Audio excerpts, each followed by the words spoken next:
Okay, welcome to our third and final session on fundraising. And today's session title is Putting It All Together, Setting Your Fundraising Plan into Action. My name is Fadi. I'm joined by my co-pilot and expert donor, Nathan Tableman. Nathan, how are you doing today? Good. How are you, Fadi? I'm loving the sound quality. It's much better Okay, today. much better. All right, good. Yeah, thank you. So today we really wanted to kind of help the organizations participating in this training to put all the systems and best practices that we've been giving them into like a cohesive plan for them to go through with their fundraising strategy.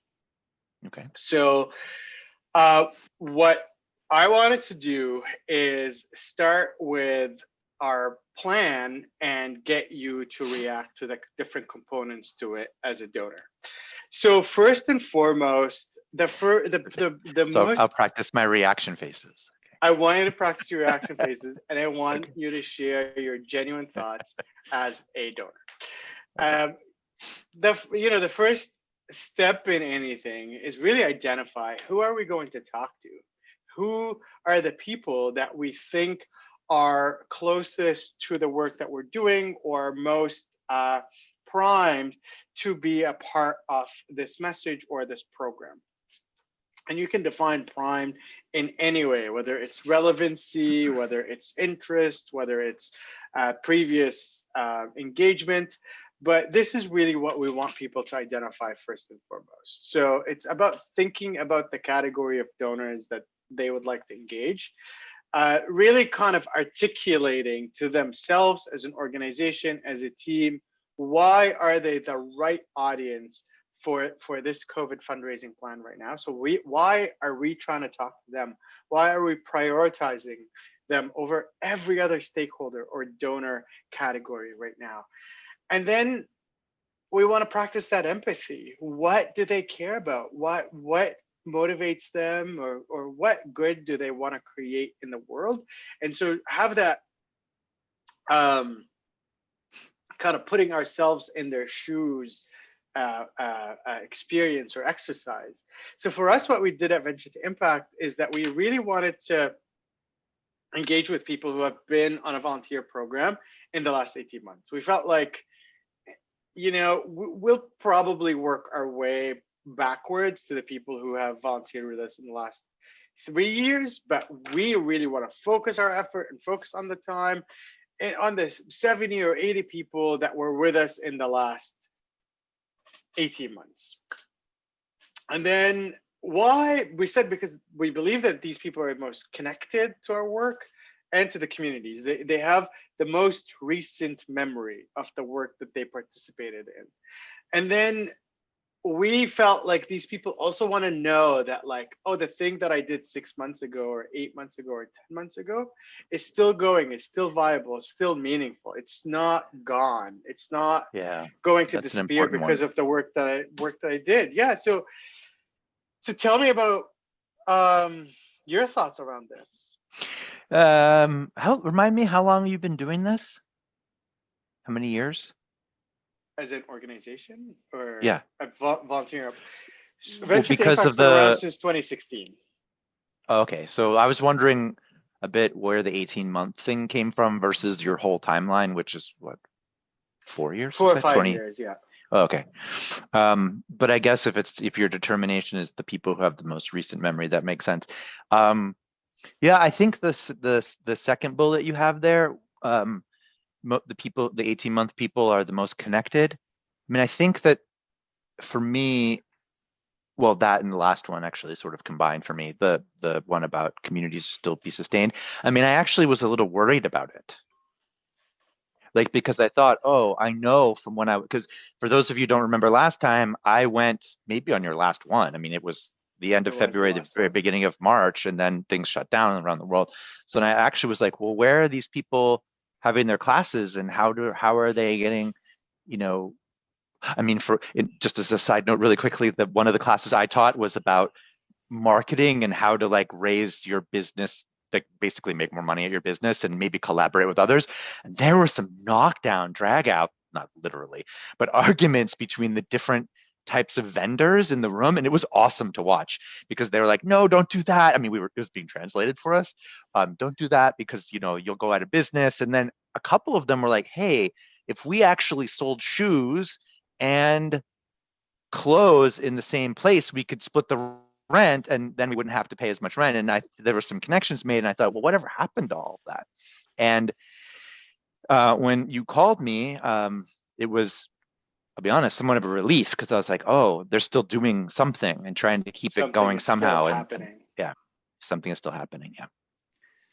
That's awesome. And one of the things that we really kind of advise here is for people to write down their list of donors. So not just to like imagine who these people are, but then like write concrete people down and say like, this is my list of donors. Here are the people that I really want to support or want to ask to support our program. And then really focus on asking the team for feedback. So your internal team going to the team and saying, hey guys, I want you to give me input on this list. Am I missing anybody? Is there any thoughts about anybody that I shouldn't include? Or just kind of have that conversation with your team so you have like a coherent strategy about who you're going out to. And for example, I asked Brianna to help me with the list and she said, listen, like Nathan had a really great experience in Rwanda. He was able to contribute in all of these ways. And I think he'd be really engaged or really interested in participating in fundraising or in this program financially and time-wise perspective. So that's just the list. Don't keep it your own list, make it a team list and get the context from the team. Step 2, it's about writing the email. And I think this is really, really important because this is where you're getting things into motion. This is where you're going with your plan externally. So we want to think about the primary objective of the email. So in the example that I'm going to show you, the primary objective was the email was to get people on the line so they can talk to me and have a human conversation about what we're doing and how we can get them to participate in what it is that we're doing. So primary objective, chat with Fadi. Make it as easy as possible for people to connect with you. So don't leave it open-ended. Don't give them 10 different times to connect. Don't let them chase you for when you can connect. Just propose times, make it easy. If you're working with different time zones, make sure that you have the time zone thing down pat and just make it easy for people to connect. And then give the right balance of detail. So a donor or a prospect would know what you're going to be talking about, but don't go into all the details. That's not what the email is for. So I'm going to send you the actual email that I actually sent to Nathan on August 11th. Is that the real one? Because that the subject was exactly why I opened it. I was like, oh, they are up to something. Okay, what are they up to? That's exactly the email that I sent you. I pulled it out of my Gmail and I just put it here. See, we even have like our own little pictures. So from Gmail. So all I said was, we're launching a new program. Can we chat? And I said, Nathan, I'm reaching out to you to find a time to chat in the next week. So objective of the email, super clear. Why are we reaching out? So we can chat. We're launching a new program to benefit women, children, marginalized communities who are disproportionately impacted by COVID. I'd love to talk to you about the program and invite you to participate. This is telling him you're going to be invited to participate. Maybe time, maybe money, maybe otherwise. But we want to talk because we want you to collaborate and we want you to be a part of it. And then just said, are you available to chat at this time between these two times for 30 minutes? And Nathan said, sure, tomorrow works. Before noon, I'm open. So Nathan, I mean, you start to react. Sounds like the kind of reply I write. I usually write Pointed short replies, so yeah. So to the that's point. probably the right one. So, so tell me about your thoughts or experience when you received an email that said, "Hey Nathan, we're launching a new program. Can we chat?" And got this copy, this Well, text. I was curious because I knew that your primary thing was to take people to the various, countries where you do Countries, yeah. work.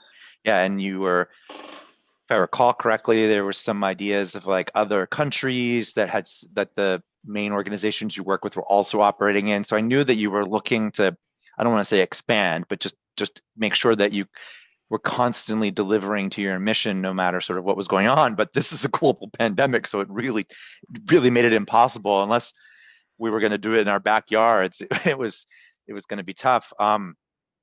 So I'd been wondering about it, and then when I saw this, to be really honest, I was like, okay, this is taking them a little while to get this to me. So I'm wondering what's going on, because when was this? This was This is May? in No, August. August. Okay, so I So and we're I like and I 4 months into a pandemic into the already. pandemic, and I was like, okay, but I mean, not to be too hard on you, Vadi, but it's better late than never, I suppose. It took some time for you to do all the work that we've talked about this whole time, identify Yeah. people, et cetera, et cetera. So, but I was actually like, okay, this will be interesting. Like, I wonder what they want. I will say one thing I liked is that you kind of didn't tell me exactly what it was going on.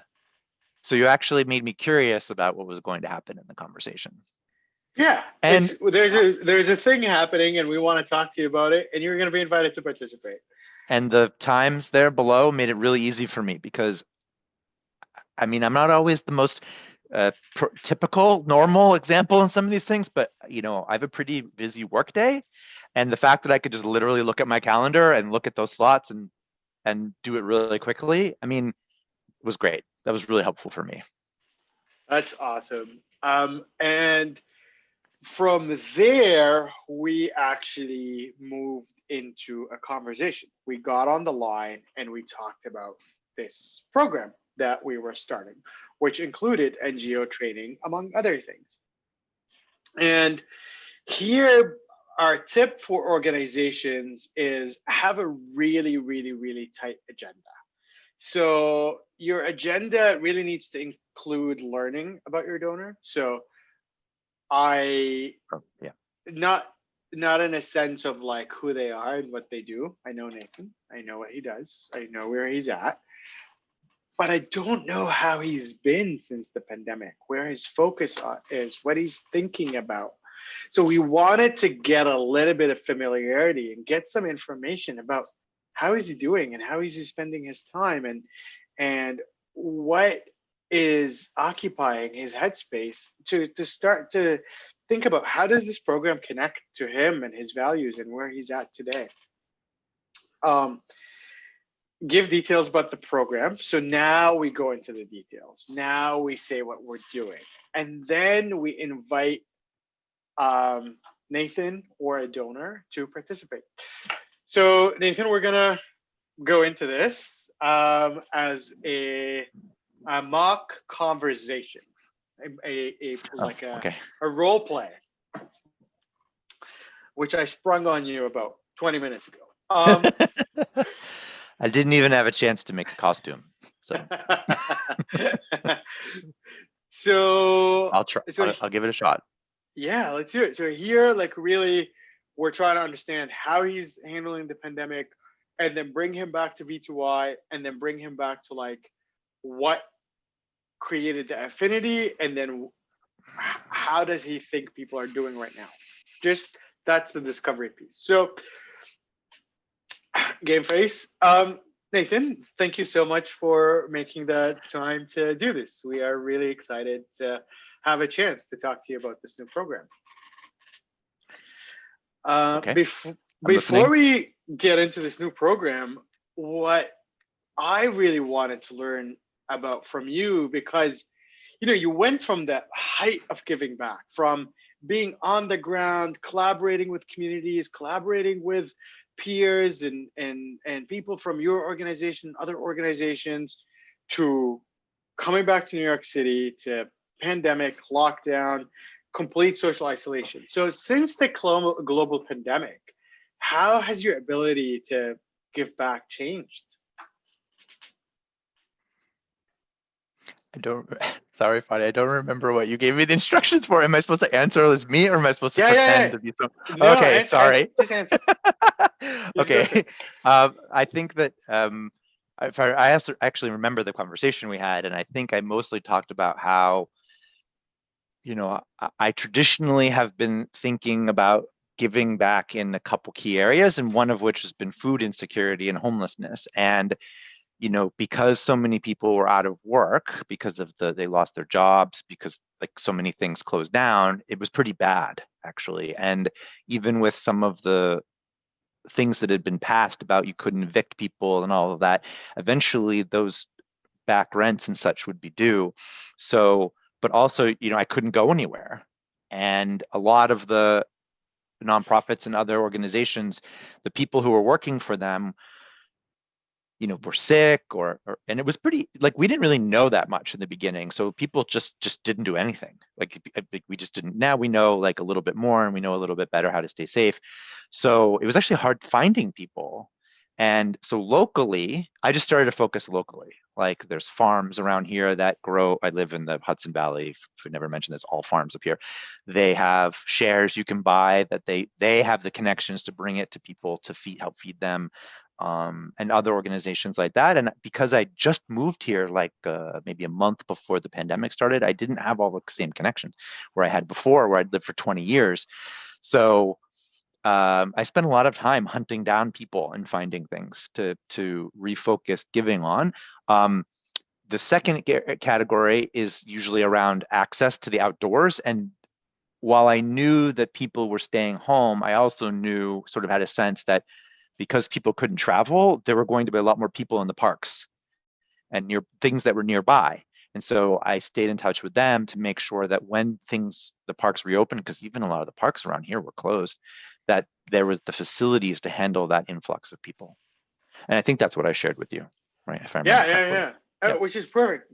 Now, as someone that's looking to fundraise and engage someone in a conversation, you're learning a couple of things. You're learning, okay, this person cares deeply about some of the social injustice that's happening, Oh yeah. homelessness, food insecurity, It bothers me terribly. access to resources, right? So you're starting to form a picture, and maybe that's shedding a new light to you about the donor that you're talking to, or maybe it's reaffirming that, like, you know what, even though there's been a pandemic and the way that we're delivering our programs is going to change, this donor, their priorities, their desires to create change in the world, like their values, they haven't changed, right? Like No, values don't change often.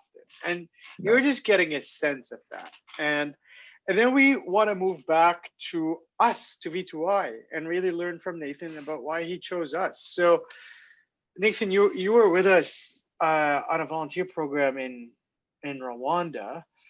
Why did you choose to volunteer in that specific country with Venture to Impact? Well, I'd never been to Africa before. That's probably actually the first one. I was very Mm. curious. I mean, Rwanda's kind of famous, for obvious reasons, right? And I'd heard that they were, or they are, somewhat remarkable in how quickly they had sort of figured out how to put it behind them and move on and build a modern society, for lack of a better way to describe it. And um, my family's Jewish, so obviously we've lived through our own similar problems, which are much further back in history, right? Not 25 years ago, pushing 70 years ago or more. And it's kind of interesting, in admittedly a very maybe weird way, about how when you have such a civil break, a societal break, how you help heal it. And a big part of it was, well, I kind of know historically what that's like for the Jewish people. So why not go see what people from a very different set of backgrounds and historical perspective. I know this is probably getting a little deeper than you were wanting me to, but like Not at all. that's kind of where it came from. And you know, because I mentioned before about homelessness and food insecurity and access to the outdoors, those are very local things. And traditionally, I had always wanted to do things that I could see the impact, like nearly as direct as possible. But so this was a bit of a stretch, and I was very curious in that regard because it's international, it's very far away. But also, frankly, you guys are kind of known inside of my some social circles and work circles. You take a lot of people from where I work and from other places that are similarly situated where I know people. So when I started to ask around about you, people were like, "Oh yeah, we know who they are." So that was a big part of it too. Perfect. That's Does that make great sense? Okay. answer. Yes. So Okay. as I'm writing kind of notes about what you're saying and what I'm hearing. So what I'm hearing when Nathan's breaking down why he volunteered with Venture to Impact, I'm hearing empathy. He's able to put himself in other people's shoes and think about the Rwandan experience, which is foreign to him, to the Jewish experience, which is something that's a lot closer to him. Curiosity, that desire to dig down, to understand how people make things work when things break down.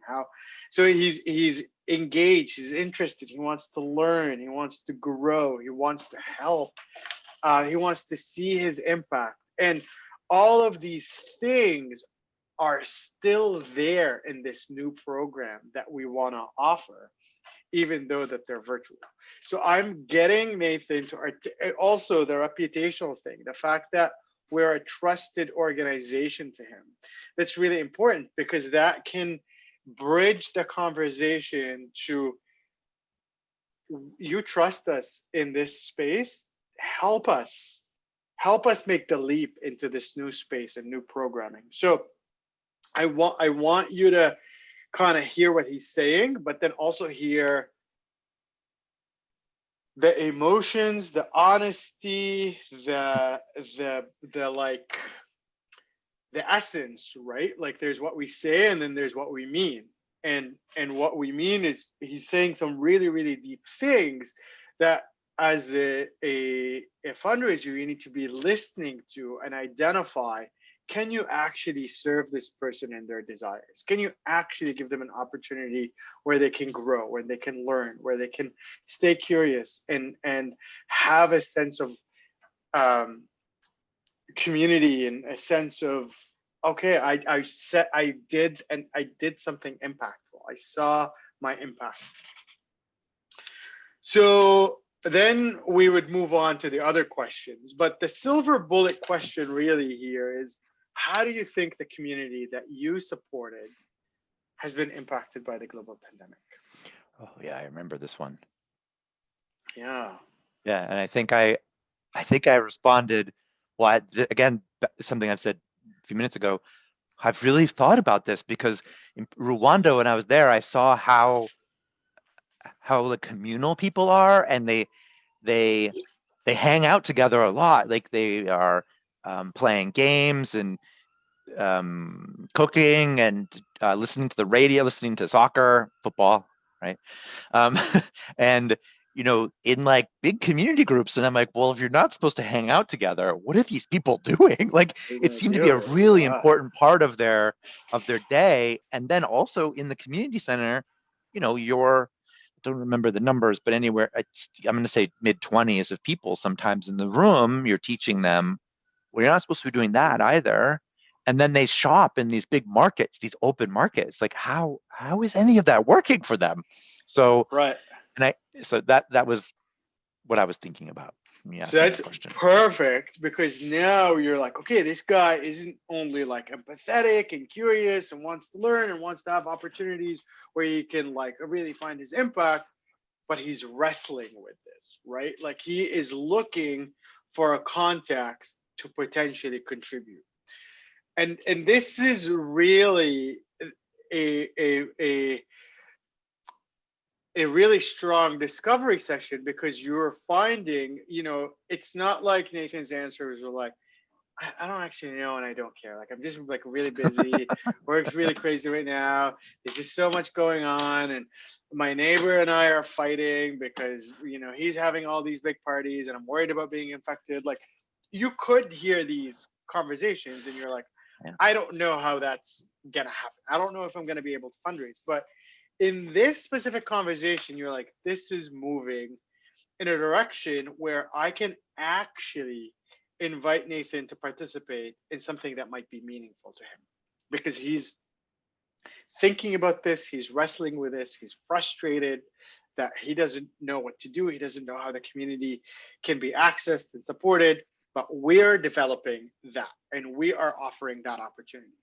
So from there, we move about the details about the program. So I would say something like, well, Nathan, thank you so much for answering my questions and helping me understand where you're at today. I wanted to have this conversation with you because I wanted to talk about two main things. Gauge your level of commitment financially to Venture to Impact for at least the next year, and then discuss the time that you'd be able to contribute to this new program. We're at a point where, as you know, our normal programming of putting people on planes and going abroad to volunteer is just not feasible. And that's impacting Venture to Impact in a lot of different ways. But what's more troubling is that it's not like we're impacted, but then the organizations that we're supporting are fine. That NGOs that we're supporting, they need new training and equipment to their staff to be able to really address the new challenges posed by COVID-19. We want to help address some complex challenges that are happening in the marginalized communities. And we're launching a big research project to understand what are these challenges and how is Venture to Impact uniquely positioned to address them. And then we want to really investigate R&D for you. So the next time we invite you to participate, we can tell you exactly how we're going to keep you safe, how we are on top of the future of volunteering abroad. So this is what we want to do, and we want you to join us. Now is the invitation to participate. So we give the program details and we say, Nathan, we need our tribe to partner with us financially in this new program at a monthly commitment, anywhere between $30 to $50 a month, to allow us to deliver these solutions. Would you be able to join us and be a sustaining member? Maybe you can be a hard sell. You can say, just make me work a little bit. I have to think about what to say because that's not what actually happened when we talked. I think I was mostly like, "Oh, that's all you want."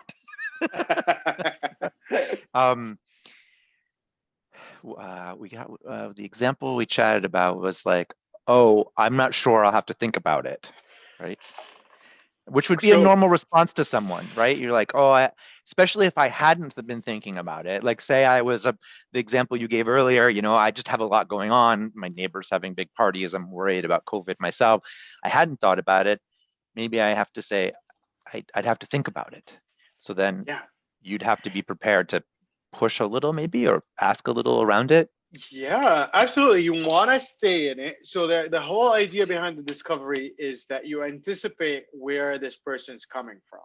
So if someone is like looking for places to participate and looking for places to get engaged and looking for places to feel like they're creating impact, and then they say, I'll have to think about it, you're like, okay, maybe what we're offering isn't aligned with what they are looking for, or maybe they have other reservations. We don't know, but we just really need to know. That's I totally understand what you're saying, Nathan. Could you help me learn a little bit about what resonated with you in this project that I've talked to you about? Well, I like the fact that you're keeping focused on the core values and mission that you had before and are trying to adapt them in the new, no travel reality.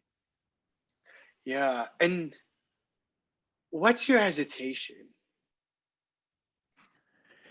Well, sorry, Fadi, the computer has locked me out. Sorry, one second.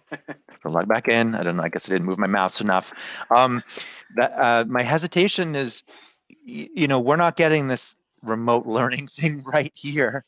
How is it that, and given even the level of technology we have, this isn't really a common model for delivering services for NGOs, NPOs. Like, how do you think you're going to get it right Yeah. and make it work? Nathan, I think this is such a great question, and you're really hitting on something that we've been wrestling a lot with Venture to Impact.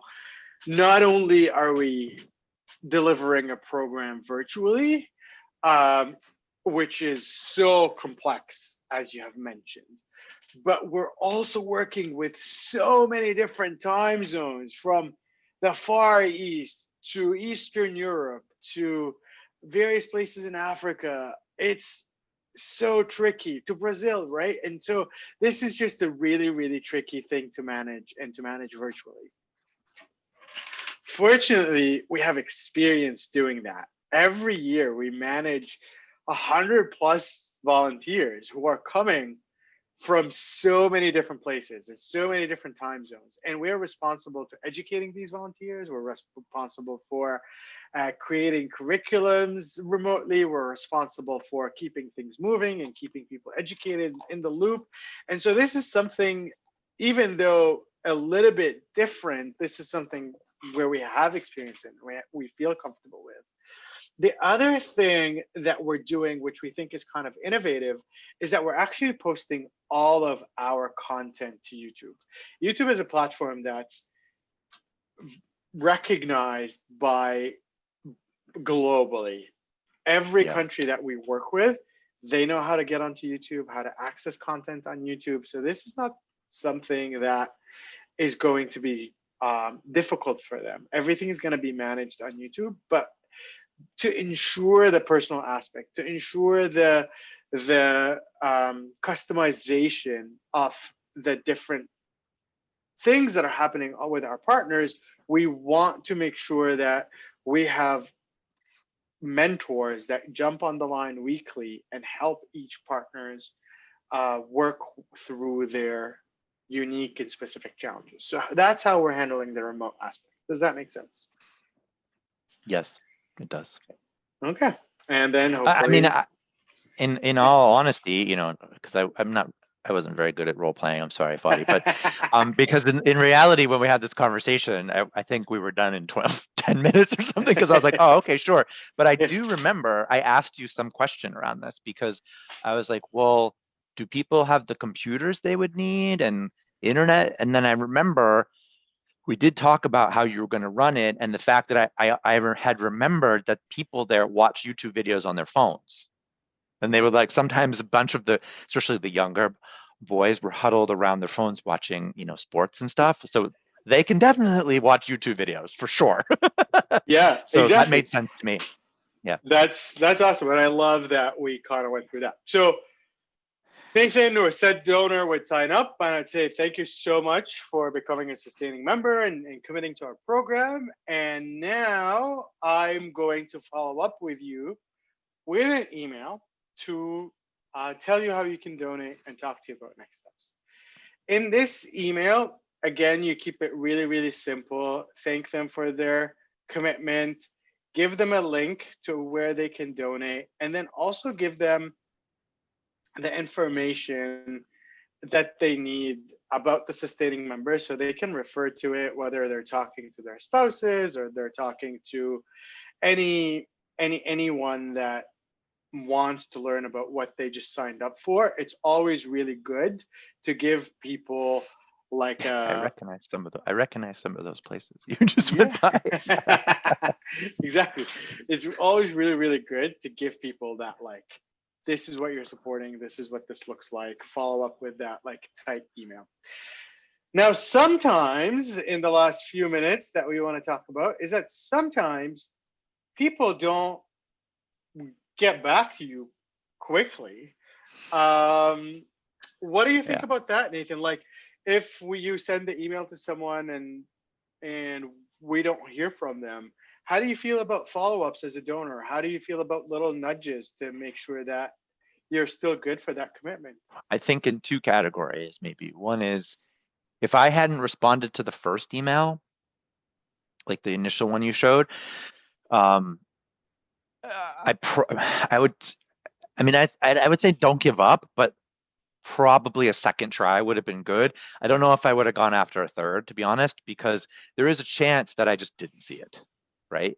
Um, Hmm. but in my specific case, I know that when I said yes to donating, I like forgot to do it for a couple weeks, and I got a couple follow-ups, and I mean the reason for that is just like some family stuff and other stuff happened, and I was a little distracted, so the reminder was really useful for me, and then um, I think I actually made Brianna do reminders twice because I missed a meeting somehow. But look, she was persistent and patient, and then I eventually got there. So I really think, like, especially if someone has said yes, then follow up with them until they say no. And hopefully Yeah, people say yes and they mean it and they do it, right? for sure. Like I think that's a really, I love the language that you used. Like on the fundraising side, you feel like you're annoying people by following up, but the word that you chose was, it was really helpful that we followed Yeah. up. So if you're watching this as an organization and you're thinking, should I do that second or third follow up? The answer is yes. The donor is going to find it helpful. They have a lot on their plate. They're doing a lot of juggling. They also have full time work. They also have family and emergency things that come up, like Yeah, you. the world is a And bit crazy for everybody right now.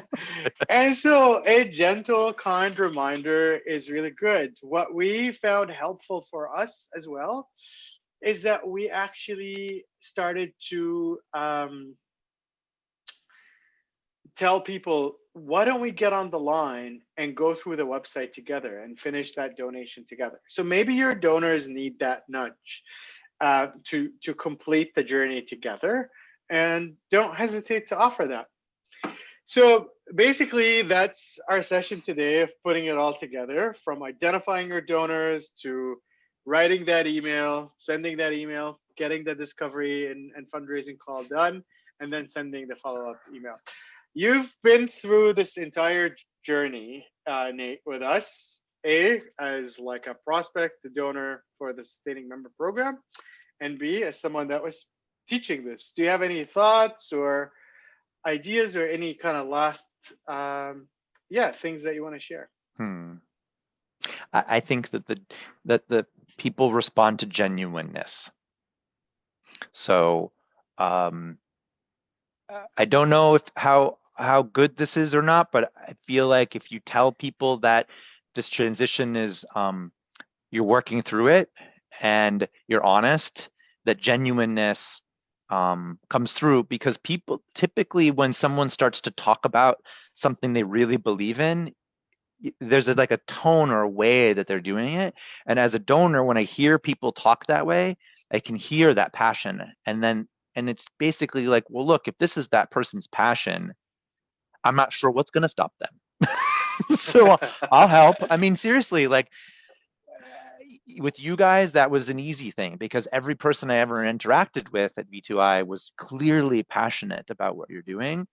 And that goes a long way. So, but passion and honesty and genuineness, they're really related. Hmm. And so be thoughtful of that. I mean, yes, you want to have your script and you want to have your things identified. You want to be organized. You don't want to waste your donor's time, but the part of the conversation is making sure that you convey that genuineness and the concern and the nervousness, even to a certain extent, of like, look, I'm trying this new thing. We're going to see how it Hmm. goes. I mean, because remember in this conversation, I said for real, like when I was bad at playing my role playing, I was like, well, how are you going to do this? And then you told me, and I was like, okay, that makes sense actually. And let's see if it works.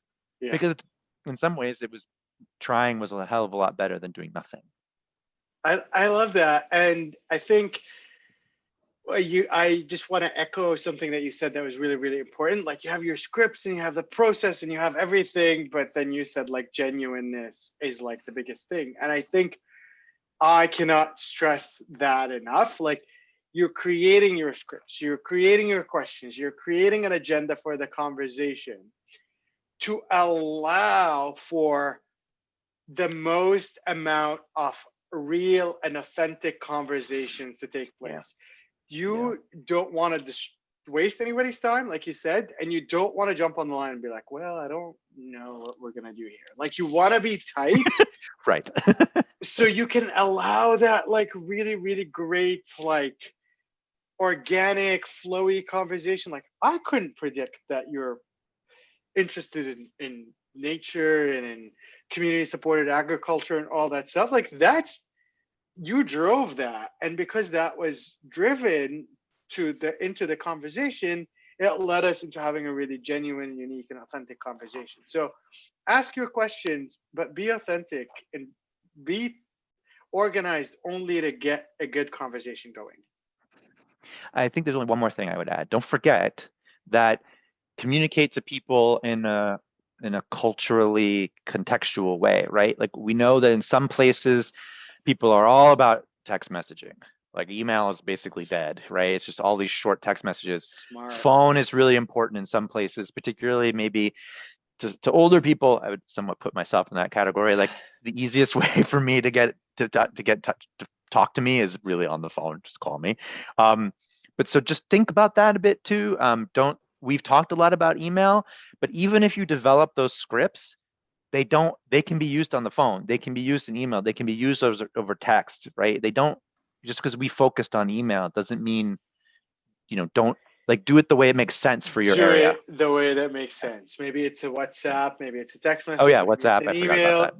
Yep. Maybe it's Facebook. Get that meeting, whatever that meeting looks like, and have a good conversation, whatever that conversation looks like. Yep. Okay. I think we are at the end of our training. And I really appreciate you, Nathan, for all your commitments and all the No, time this was that you fun. put. I hope people find it helpful. Yeah, I also hope people find it helpful.